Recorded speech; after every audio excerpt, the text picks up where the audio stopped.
What's going on, everyone? It's Ben from YGO0 back with another Yugi-Kaiba format video. In this video, I'm going to show off a bit more of the Worm Control deck, which is, I think, probably my favorite deck in the format that I've played. It's just so fun.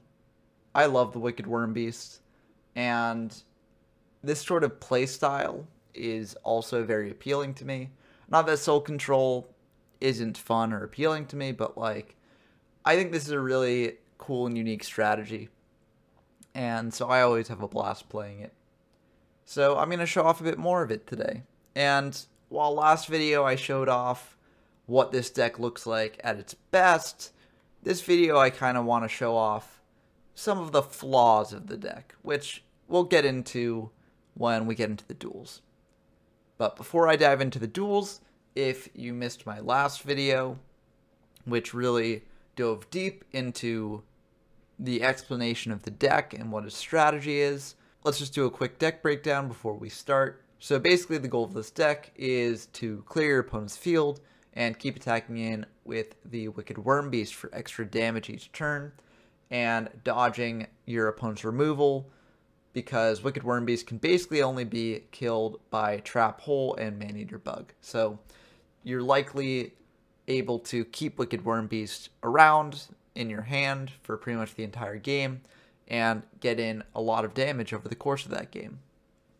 So for the individual cards, we have 3 of the Wicked Worm Beast. You could argue that we should cut one, maybe replace it with something else, which is reasonable, but honestly, bricking on this isn't the worst thing in the world, and I haven't had too many issues with drawing too many of these.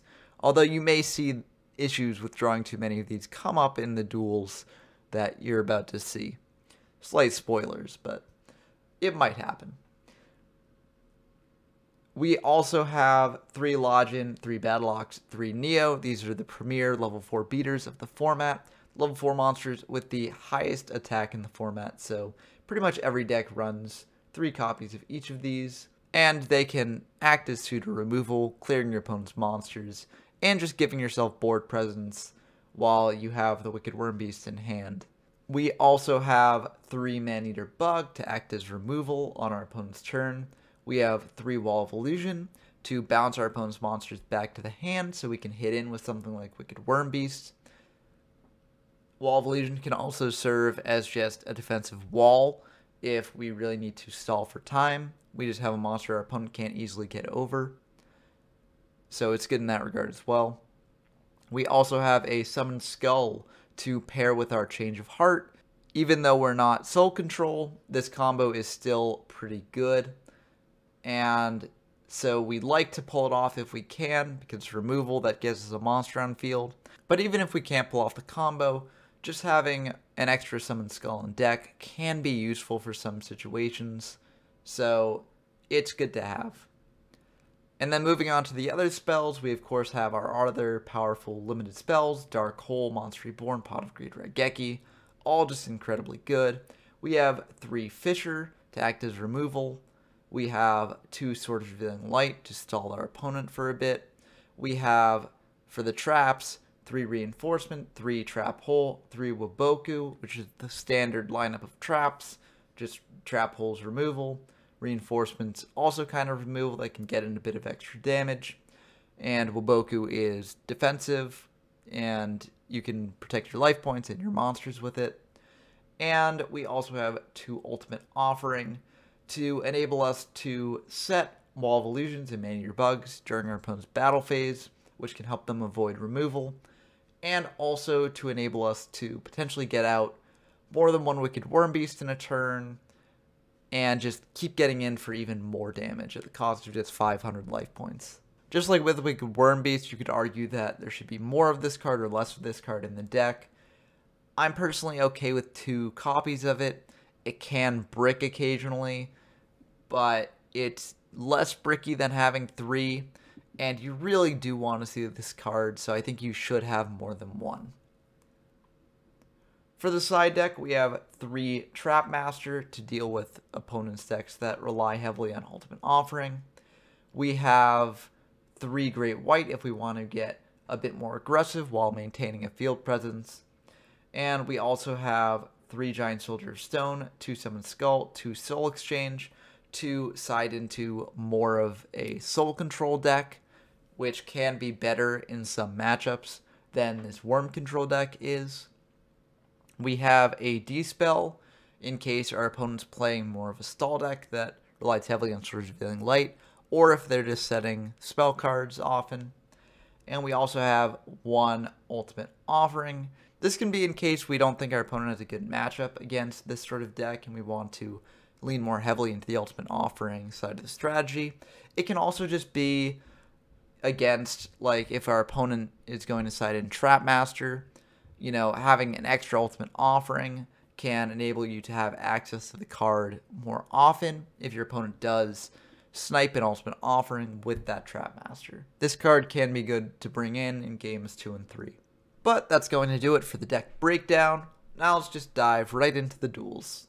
Okay, we got a game against Ellie Tin Can, just like last time.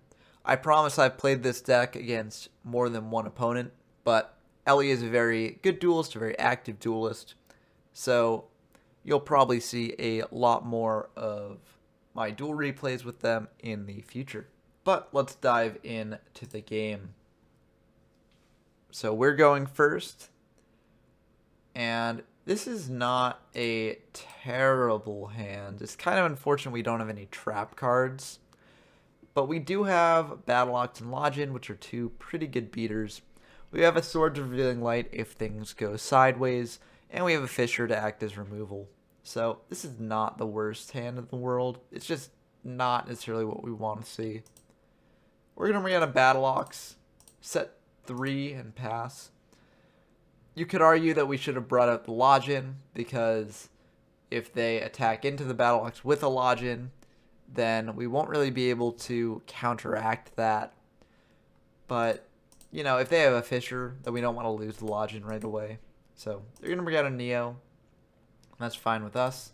They're just going to attack in, and we'll just let that go through. We don't have anything to stop it. So they will just get rid of both. And they're going to set 3 as well and pass back to us. Now we have a choice here whether we want to bring out Wicked Worm Beast, attack in for 14, or whether we want to bring out Login, stick a monster on the board, and get in for a bit more damage. And it's tough to say. The fact that they crashed the Neo means that it's slightly more likely that they have other monsters in hand that they can use. So, you know, we might want to stick with the board presence that Login provides. But also, if we attack in with Wicked Worm Beast and get it bounced back to hand, it's very likely that they're going to summon one of their monsters and attack in. So we will take damage, but we do have a Fissure to deal with whatever monster they bring out. So it's tough to say. We're going to go for the Login, and that will get Trap Hold, which is unfortunate, but not unexpected. And they are going to just draw and pass. So this means that they might not actually have a monster of their own to bring out, which is pretty good for us if that's true, especially since we just drew another monster. So we're going to bring out Neo, and we're going to attack in, deal 17, and they'll pass back to us. They're going to bring out a Battle Axe of their own, and they're going to attack into our Neo. We will Woboku this, just because we figured that they don't really have many other monsters, so it's very good if we can get rid of theirs and keep our monster on field. But they reveal they have Woboku as well, so nothing we can really do about that. And the monsters just keep on coming. Man-Eater Bug is a very good draw for later, but right now we can just bring out Wicked Worm Beast, Fissure away their Battle Axe, because we don't want to try attacking our Neo in and then losing Neo to like a Reinforcements or Woboku. So we can attack in for 3,100 here, which is pretty good. We're feeling pretty good about that. And we'll pass back to them. They're going to bring out a Login, which is not the best for us because we will lose the Neo. They're going to set 1 pass back to us. Wall of Illusion's not the worst draw here. We can use it to bounce back the Lodgin if we so choose. But we're going to go for the Man-Eater Bug. It's probably better this way. If we can pop the Lodgin and just keep them off more monsters, then we could just wrap this up in a couple turns. They'll draw, and they will just choose to attack in with the Lodgin. We will be able to get rid of their Lodgin, which is very nice. And we have a Lodgin of our own, which is honestly perfect. We'll bring out the Lodgin, and we'll just attack in. We could potentially have gone for game here with the Reborn, but that's just a little bit too greedy for my liking. If they have a Waboku, then we open ourselves up to a mass board clear, which of course we don't want to do. So we'll just attack in. We've got this game pretty well under control, so I don't think it's necessarily worth just going for the win this turn. And we'll pass back to them. They're going to Fisher away our Lodgin. Set one, set another, pass back to us. We are going to Swords just in case it is a Man-Eater Bug. We could wrap up the game right here. But it turns out it's just a giant soldier, so nothing we can really do about that. No monsters in either graveyard can get over the giant soldier. So we're just going to set a Wall of Illusion, pass back to them. We set the Wall of Illusion because we want to bluff Man-Eater Bug here, hoping that maybe they'll use some removal on it, which we don't really mind if they use removal on the wall. So they're going to bring out a Battle Ox, and they're just going to pass. This makes sense. If they think it's a Man-Eater Bug, then we can pop one of their monsters, but we can't necessarily get over the other. So, and we draw Trap Hole. Not the best draw here, but we're going to bring out a Neo, and they are going to Trap Hole the Neo out of an abundance of caution, and also probably to protect their Battle Ox as well. We're going to set one, pass back to them, and they're going to bring out a Great White, and that's fine by us. You know, even if they can clear the swords, they can't necessarily clear our monster. So we're okay with that hitting the field. And we draw a Man-Eater Bug, which is pretty good. And we have a couple options here. We can keep the Man-Eater Bug in hand to play around something like a Raigeki, or we can set the Man-Eater Bug in case they, in case they have Raigeki and we're worried about taking a ton of damage. But we're just going to keep it in hand. We've still got swords up, so it's unlikely they'll be able to deal a lot of damage anytime soon. And so we'll just keep the game state as is. Reinforcements is not the draw we want right now. And we'll just pass back to them. They'll bring out another Great White. And we never want to Trap Hole a Great White, but like right now they have 4,900 damage from all their attack position monsters. If they switch Giant Soldier to attack, that'll be 6,200 damage. If they have a Raigeki, that is like, we can like almost lose from that alone. So like it could be worth just Trap Holing this, and we do just decide to Trap Hole it in case they can clear our monster. Turns out that they can, so it was good that we did that, and we're only going to take 1,600 here, which is much more acceptable than if they had, you know, kept the Great White on field. And we do have another Trap Hole for when they bring down the Battle Ox. So that is not bad. They're going to bring out the Battle Ox, and we do think here, you know, there's arguments to Trap Hole the Battle Ox and arguments to not Trap Hole the Battle Ox. We're just going to Trap Hole it out of an abundance of caution, and they will Raigeki, so that was the right move. And they are just going to attack in for 16, pass back to us, and we draw another Swords, which is not the worst thing in the world. We can buy ourselves a bit more time. There is also the argument that we should have just Monster Reborned out like a Lodgin and tried to get over their Great White. But they've got 2 face downs, so, you know, is it worth it? It's tough to say. They're just going to set one, pass back to us, and we have a Wall of Illusion, which is very nice. We'll set that guy out there. They're going to set a monster of their own, pass back to us, and we have Summon Skull, which is pretty decent. We can well, actually what we can do here is we can just tribute over our wall, attack into Great White, and if they don't Woboku it, we do have reinforcements to close out the game potentially. So that's an option. And we do have the Monster Reborn to bring back the Summoned Skull if they can get around it.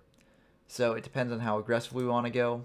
They've used up one Woboku, one reinforcements, though there is a chance that play would work. It's tough to say though.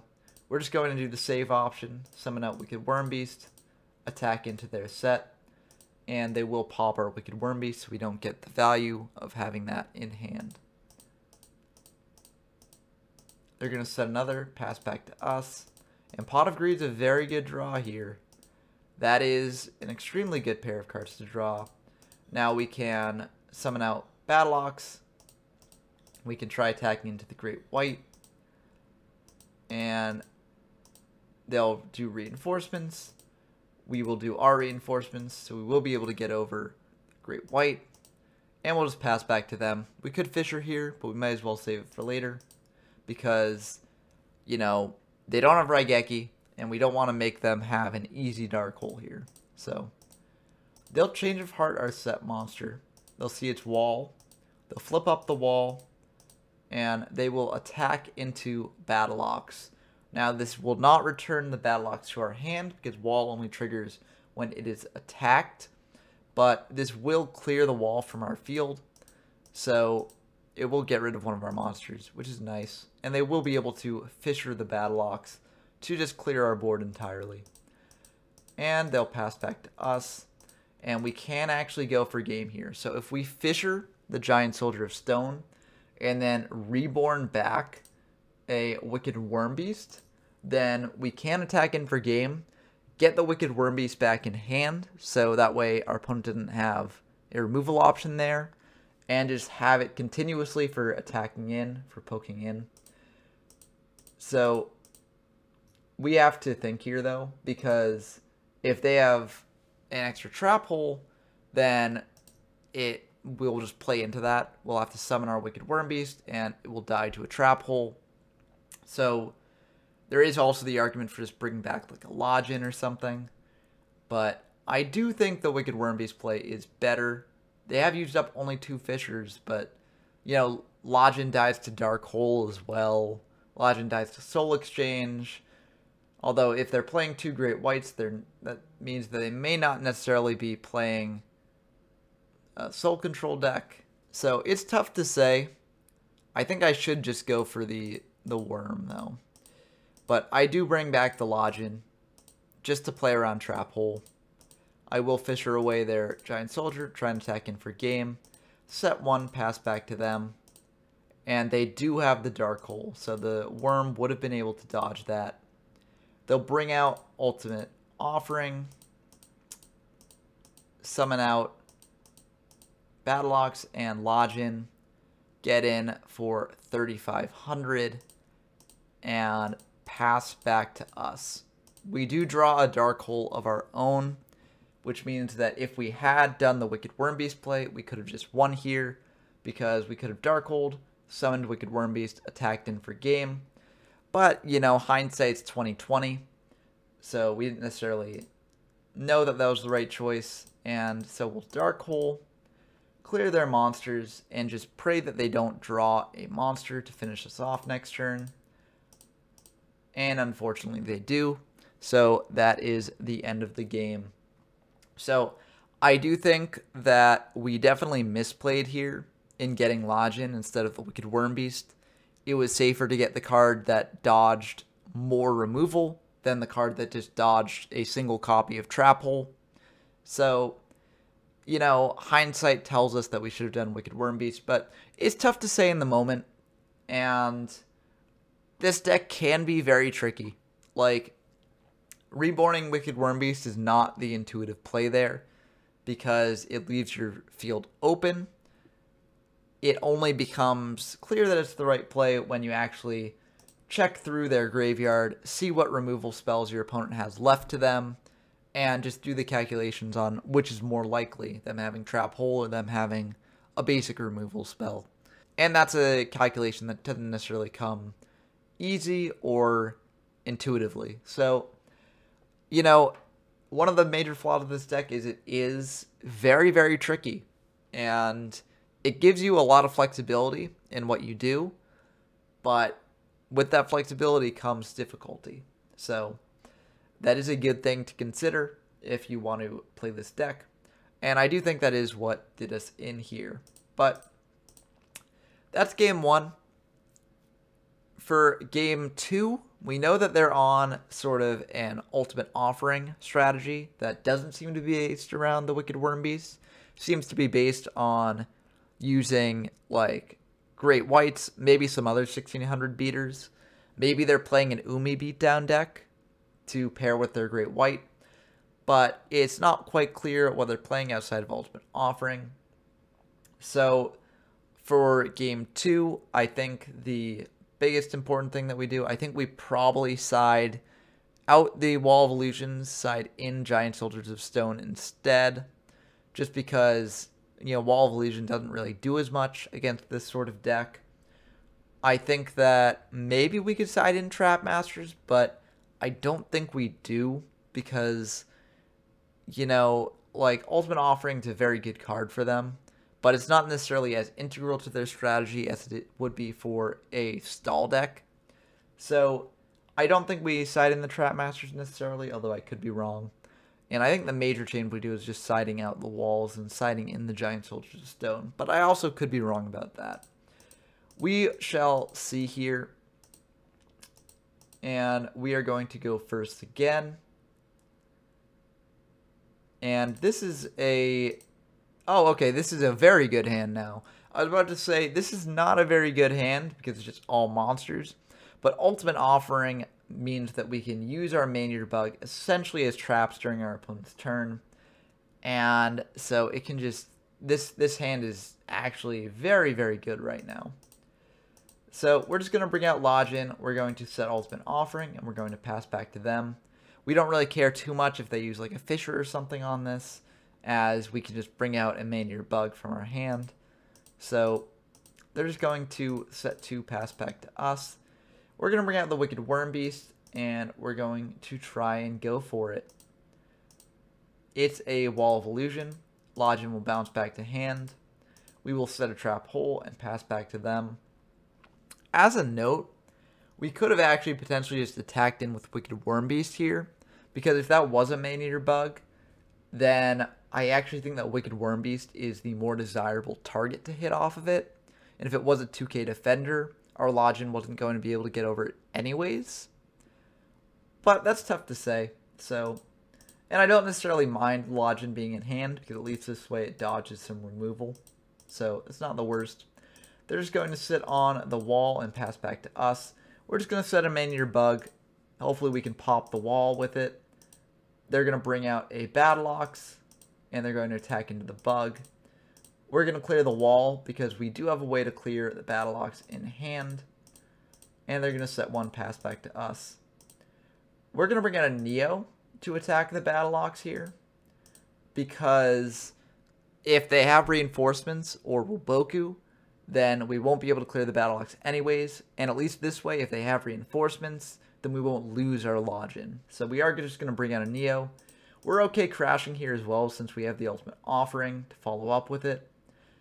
You could actually argue that we should have Ultimate Offering, brought out at least one Wicked Worm Beast as well, just to get in for some damage. Sure, we would have taken some life points, but if the Neo play did work, then we'd get in a ton of life points. And also, we do have the Ultimate Offering to bring out like a Maneater Bug during their turn to protect ourselves. So I actually think it probably was the right play just to go all in with the Wicked Worm Beasts here and attack for a lot of damage.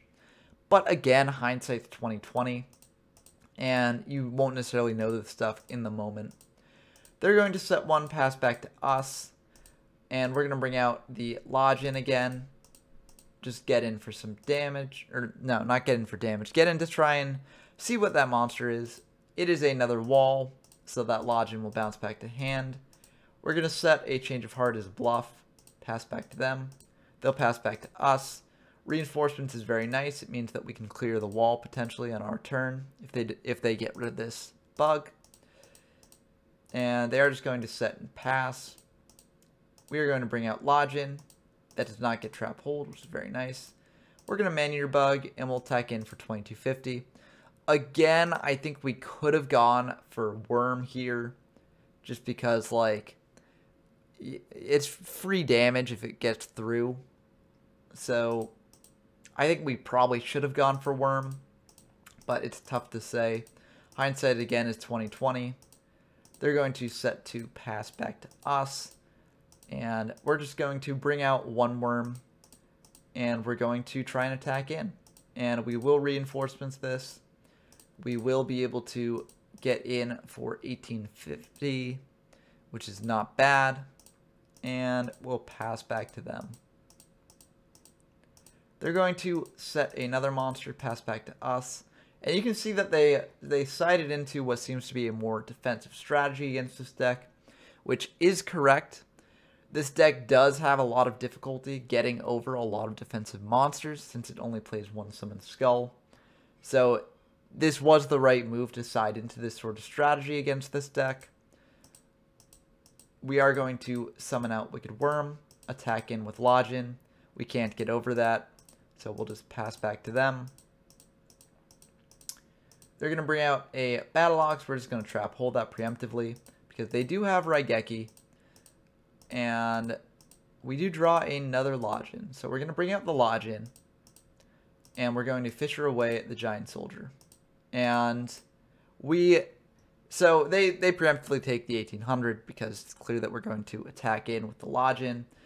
But in this situation where we actually can potentially just win the game right here if they don't have Waboku, we actually are going to just go for it. And we're going to Ultimate Offering, bring out 2 Wicked Worm Beasts just in case they don't have Waboku. And it turns out that they do have Waboku. And, you know, it was the last card that they set, which means that maybe they didn't have Waboku earlier, so it would have been beneficial for us to get in with the Wicked Worm Beasts. But we won't be able to win this turn.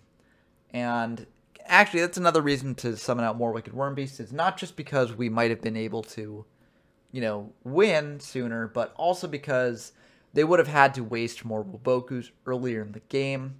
And so it would have actually been better to have them using up Wabokus constantly, so that way we could make these sort of end-of-game pushes a lot more easily. But we didn't do that, and again, hindsight's 2020. So nothing we can do about that now. They're going to bring out a Neo, and they're just going to Fisher away our Lodgin and try and attack in. We will take this. We could use Ultimate Offering here to bring out like a Neo or potentially set a Wicked Worm Beast, but we don't really have to. We can just Change of Heart the Neo and then bring out Wicked Worm Beast and try and go for game that way. So we are going to bring out a Wicked Worm Beast.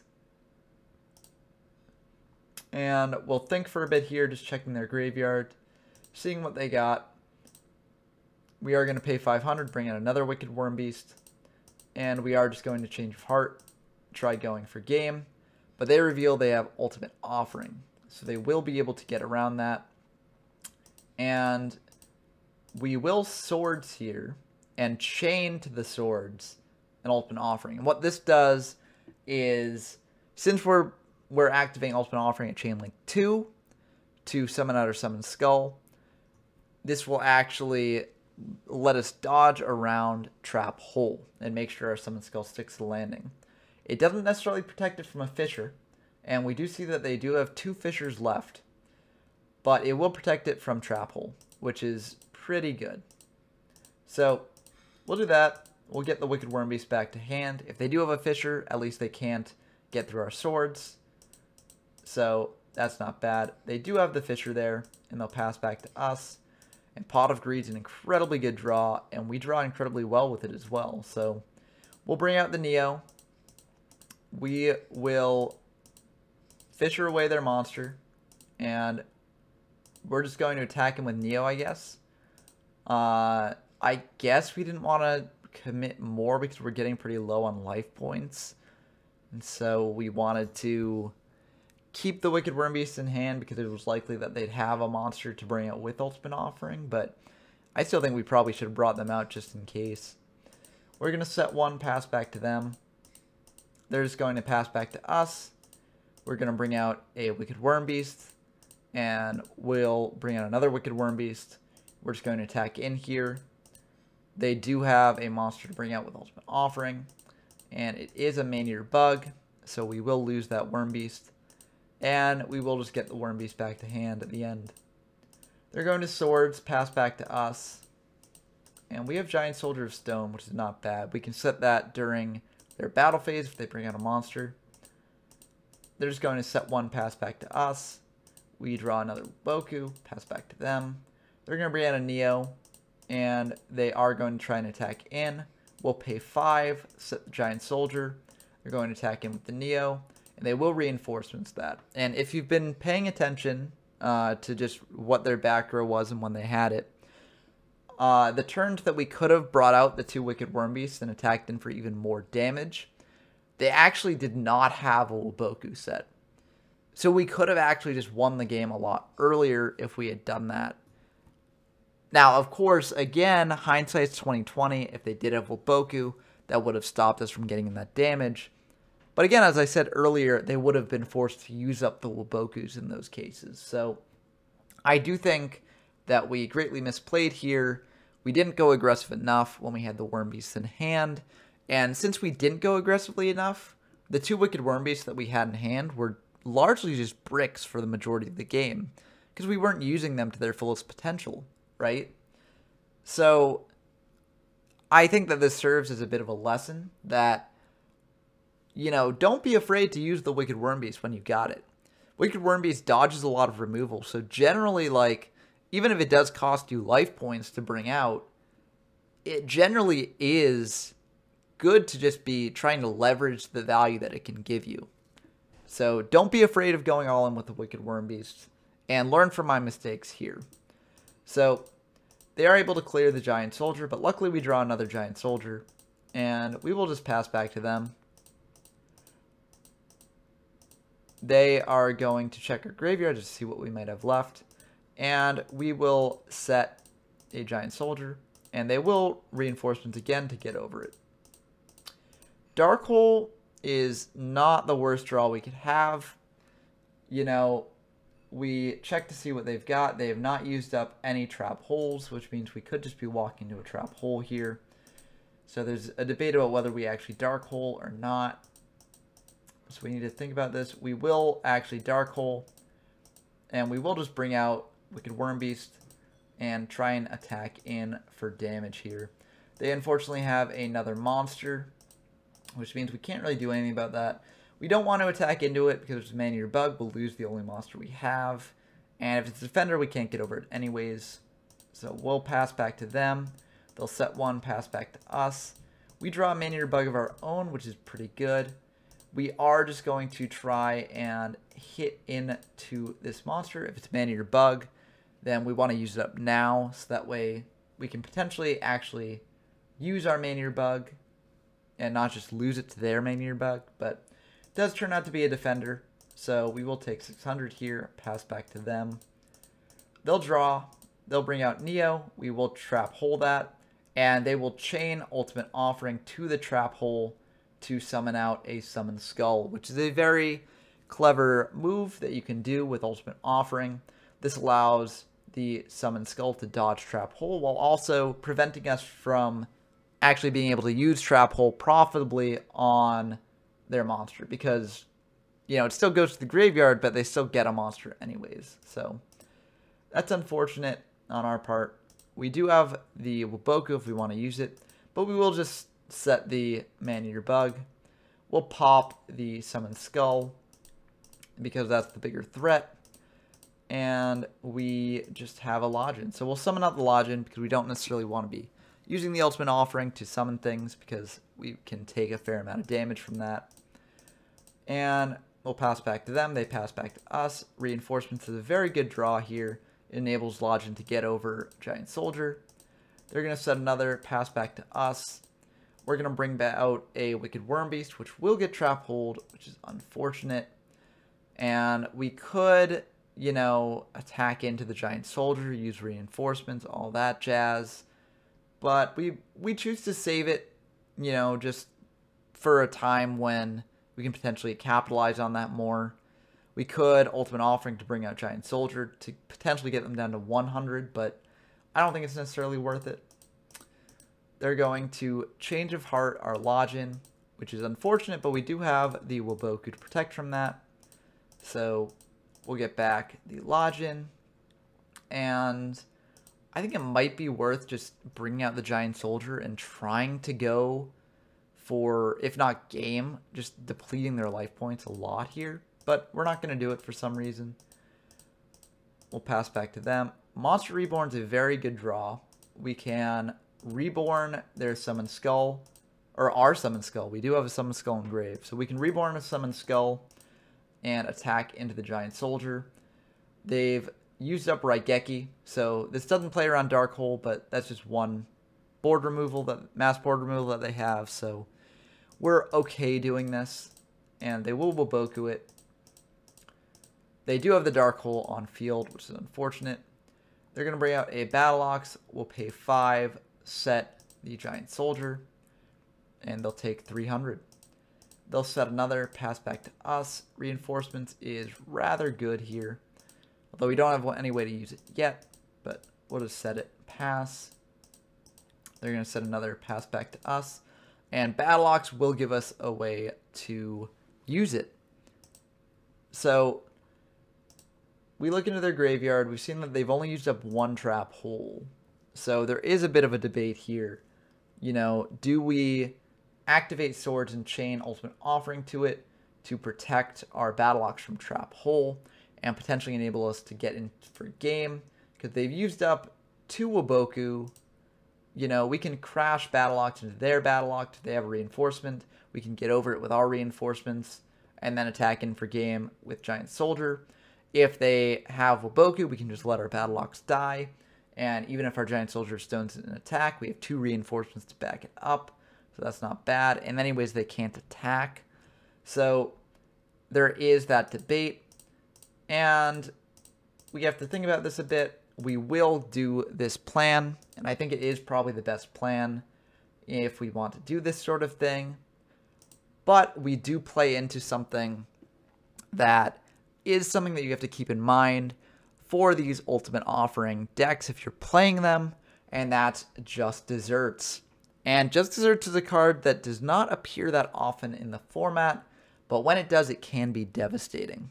You'll notice that in the Soul Control videos that I've shown off on the channel, Just Desserts has generally been in the side deck, and you might have wondered why that is. Well, it's mainly for cases like this. Ultimate Offering can enable you to get out a lot of monsters on the field, but you also lose life points in doing that. And if you have a lot of monsters on the field, Just Desserts can punish that a lot. And oftentimes, games with Ultimate Offering will reduce you to very low life points. And that shows in a case like this, where even if we hadn't done the Ultimate Offering thing and just summoned out the Battle Ox on its own, we still would have lost to the Just Desserts, because we'd still have less than 1,000 life points, and this would be 1,000 damage. So Just Desserts is a good card to keep in mind. I was not keeping it in mind here, and that did cost us the game. So very important thing to keep in mind when playing this deck. Very key interaction that can happen, and if it happens to you and you're not expecting it, it can just lose you the game. But I hope that this showed off some of the potential flaws in this deck. Or maybe not potential flaws in the deck, but potential flaws in the way that you play the deck, or the way that I played the deck this episode.